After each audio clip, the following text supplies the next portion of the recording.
Hello and welcome to this 31st episode of the Denver Homes Market Report. This is Ricky.schoonover of Mode Real Estate.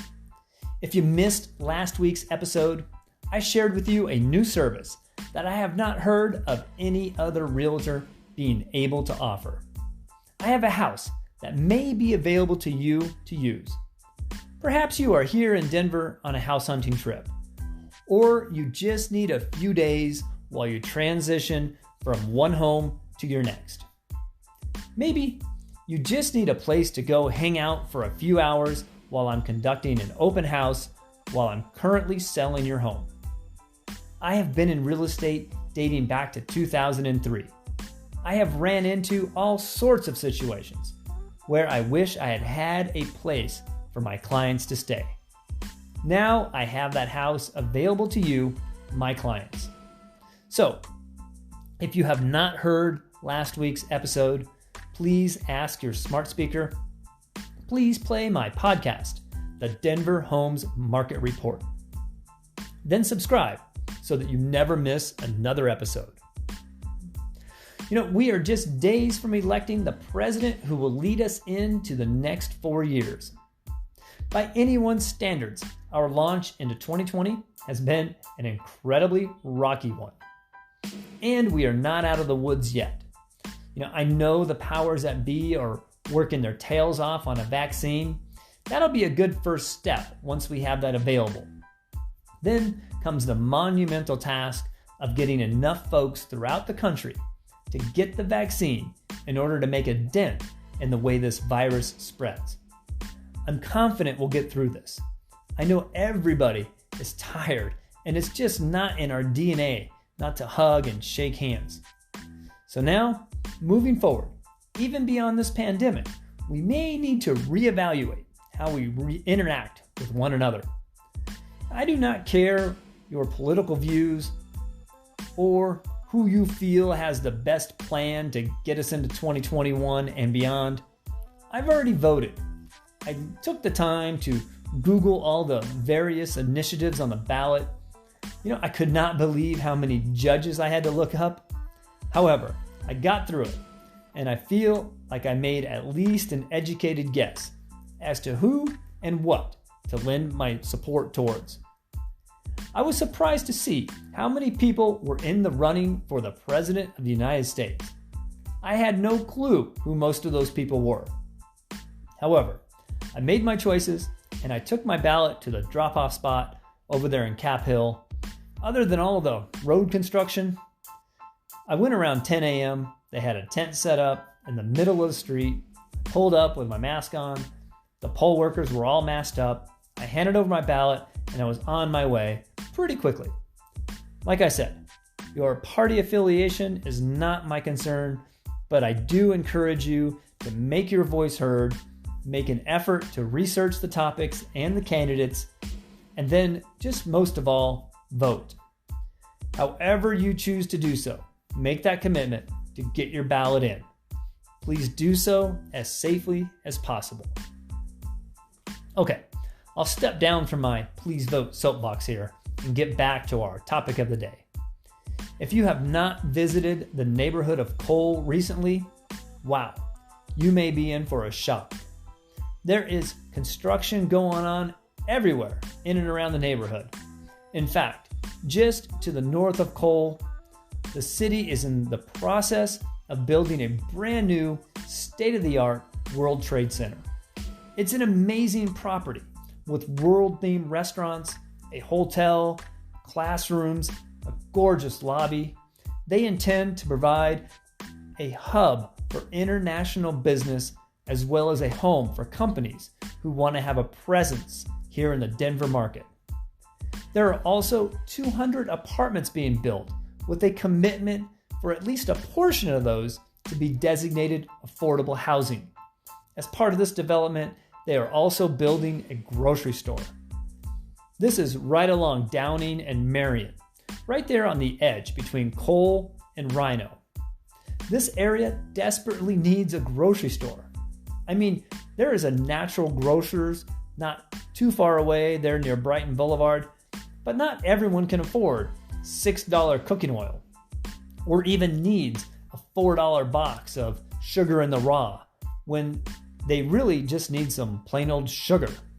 I mean, don't get me wrong, I love natural grocers for many items, including their incredible selection of vitamins and supplements. However, we do need a main grocery store for all those everyday items. Then, of course, you have Rhino Beer Garden. It's right there. And wow, the cheeseburger, fries, and a beer lunch special for $6.95. You know, it's perhaps not the best burger in town, but for $6.95 with a beer and fries, it's pretty darn good. This area is getting a boost. The Rhino Arts District has simply become too crowded and too expensive for many. However, that energy with all the restaurants, the distilleries, the tap rooms, Infinite Monkey Theorem Winery, I mean, let's face it, there's a lot of things to love about visiting Rhino, even if you don't really want to live there or simply can't afford it. Why not look to Curtis Park or Cole? You know, I actually bought a home in Cole this year for all the reasons I'm bringing up. It's walking distance to Rhino. It's close to 38th and Blake Transit Station. And there are a ton of development opportunities that have either been in work for a while or they are finally coming to fruition. This area stands to grow quite a lot. Well, it's already grown quite a lot in the past 5 or 6 years, but it's now really starting to get noticed. So we have all this growth, but at its core, where did Cole get its start? Well, you very well need to step back to circa 1871, the industrial expansion of the South Platte River. Cole was about 50% developed by the year 1900 and was completely a functioning residential neighborhood by 1930. The rail yards, smelters, and stockyards. This was the heart of the Industrial Revolution, and Cole served to house many of the unsung heroes of their time. Cole continues to hold on to that quaint and quiet residential feel, but like many metro areas across this nation, these once hardworking and thriving areas became blighted as we continue to move away from manufacturing. These once forgotten areas are now in a transition, and as we move away from the industrial-driven economy and more towards a service economy, you feel this area also following suit and moving with the times. A prime example would be what I'm told is the new Rock Drill mixed-use development. Well, the original Rock Drill was in its prime, and in that very location near 40th and Williams was the Rock Drill Manufacturing Company, which was in its heyday back in the 1920s. That same complex will be transformed into a 12-acre mixed-use development right on the edge between Rhino Arts District and the neighborhood of Cole. There are plans for retail, restaurants, bars, parks, art galleries, as well as residential. Sometimes those who are looking to buy a home are also looking for a place to invest. There are some buyers who are simply looking for their home, and they're not too concerned with its investment qualities. I mean, don't get me wrong. I think in the back of everyone's mind when they are buying a home is, what will this home bring by the way of future value? However, there are some home buyers where those scales are tipped, and they are not really looking for their forever home to live in. Rather, they are asking me, where can they buy a home, perhaps fix it up a bit, and in a couple years later, sell it and make money. Their plan is to then use the profits from that purchase to gain some leverage in their next home purchase. I always have to be very careful when I bring up areas in which, for one reason or another, I feel that area will go up in value in the near term. I always stress, I do not have a crystal ball, and there are too many unforeseeable circumstances that, I just do not tend to try to time the market, just like I don't time the market to buy stocks. After 17 years in real estate, I do not try to time the real estate markets. I have flipped homes, sure. I have bought homes, I have held them for a few years and then sold them. And yes, of course. However, I always do so knowing the market could come crashing down and I could get stuck holding property that is worth less than what I paid for it. In fact, I just gave myself a topic for next week. Next week, we will be doing our end of month special, where I pull all the data from October 2020 and compare the data last year from 2020 and 2019. However, along with that data, I'm going to share with you a very personal story about me and real estate I bought starting back in the year of 2000 and how I survived through 2012. Okay, that's my teaser for next week. You get the October 2020 versus October 2019, and I'll share with you my story. Okay, let me get back on task here. So you call me up. Ring, ring. Ricky, I know you have experience buying and selling real estate. I want to buy in an area where the values are set to go up. So my initial response is, well, just so you know, I do not advise trying to time the markets.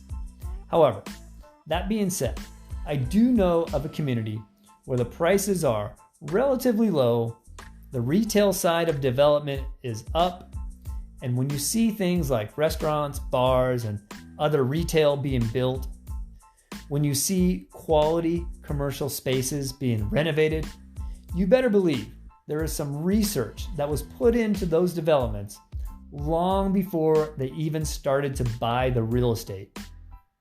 Companies spend big bucks on researching areas where they can come up, set up shop, and have a future client base.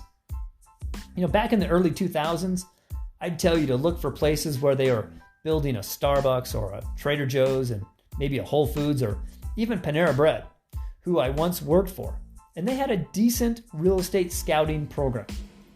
However, times have changed, and I don't think big chain stores are really the best indicator, or at least not as reliable as, say, maybe 15, 20 years ago. However, you can still find telltale signs when an area is getting ready to make a move. One of the issues is we have had a decade of economic expansions. The deals are getting harder to find, and you need to be pretty forward-thinking and be willing to take that risk. However, coal happens to be an area that if you jump in now, there are possibly some opportunities. I guess another way you could ask the question would be to ask me, where am I currently investing in my real estate portfolio? I bought my latest home right here in Cole for a reason. I bought a lower priced, smaller home that has really solid foundation and room to grow. Currently, it's a 2-bedroom, 1-bath with about 1,000 square feet. However, it's also zoned for an ADU and has alley access for a garage. So if all goes as planned, in a few years, I'll add a 3rd bedroom and a 2nd bath. I'll build a 2-car garage with a small apartment, helper unit, above the garage. Now this won't be a flip for me. I plan on living in this home. I have it as a second home and will maintain that for a while. I use it sometimes for my clients who may need a place to stay during house hunting trips. I will also use it for short-term rentals from time to time. Once some of these developments that are either approved or currently underway get done, I plan to build into this home. Once I'm done with the remodel, I'll then need to decide if I want to keep it or sell it. I'm really not sure what my long-term goals are. I'm staying flexible with my plans with it. So, there you go. I found an area which was right on the edge of Rhino, very close to the light rail. I know the World Trade Center, the Rock Drill mixed-use development. I know there are 200 apartments being built with a major grocery store being built on the ground floor.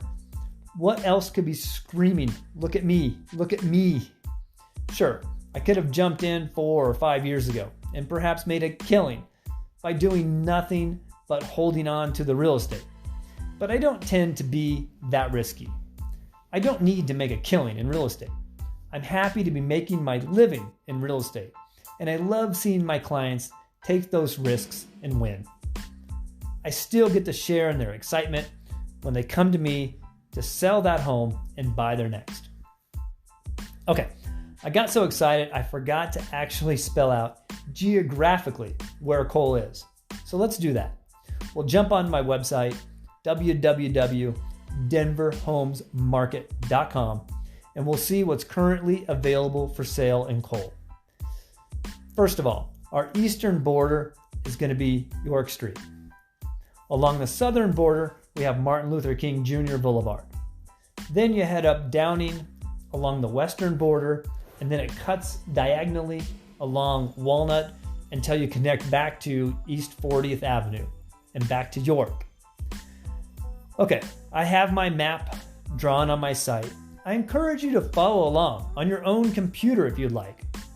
Let's start with the lowest priced home in Cole. This is a bungalow presented by Close Real Estate. This is a 3-bedroom, 1-bath home, 988 square feet of living space. It's listed for $419,900. It's located at 3731 North Lafayette Street. It's not a bad home. I mean, this home is small for 3 bedrooms, but it's really cute. It has a little backyard, a 1-car garage, and it's in pretty good shape for being built in 1886. I mean, I hope I'm looking that good when I'm even half that age of this home. So there you go. This is a great home, and you can live in it now and perhaps do something down the road to really build in some sweat equity. Let's look at the most expensive home in Cole. Okay, well, hold on. The most expensive listing is a $4,581,000 development opportunity. So let's skip over that for now. If you're looking to invest $4.5 million, give me a call. We'll dive into the details on that one. But let's go to this one here, 3253 North Gilpin Street. This home is presented by Modus Real Estate. It's a 3-bedroom, 3-bathroom, new build with an oversized 2-car garage. This one has 2,348 square feet of living space and is listed for $824,900. So you can get a small folk Victorian for $419,900 or a newly modern construction 2,348 square foot home, all within blocks from one another. So you know what? Let's pull one more. Something in the middle of the road here. This is a beautifully remodeled home. It's built in 1890 and gorgeous. This one is presented by Realty LLC. It's located at 3302 North Gilpin Street. This home has 3 bedrooms, 3 bathrooms, and 2,175 square feet of living space. It's got a 1-car garage. This home will not last long. It's listed at $639,900. And let me tell you, it's amazing. If you're not on my site right now, please go there.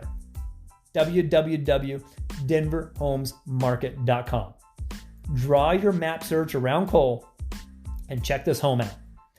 You know, better yet, give me a call and we'll go look at it together.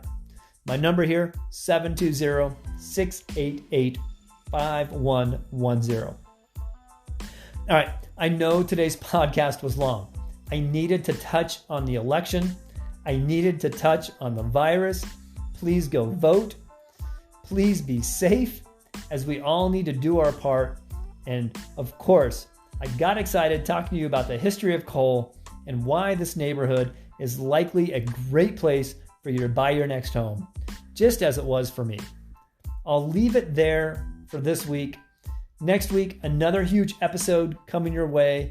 Our end of month, October 2020 versus 2019, and my personal story of buying real estate back in the early 2000s. Spoiler alert, yes, I made it out alive. This is Ricky Schoonover, Mode Real Estate, wishing you a safe and fun Halloween. I sure hope you tune in next week. We'll have a trivia giveaway as well, so be ready to make some money.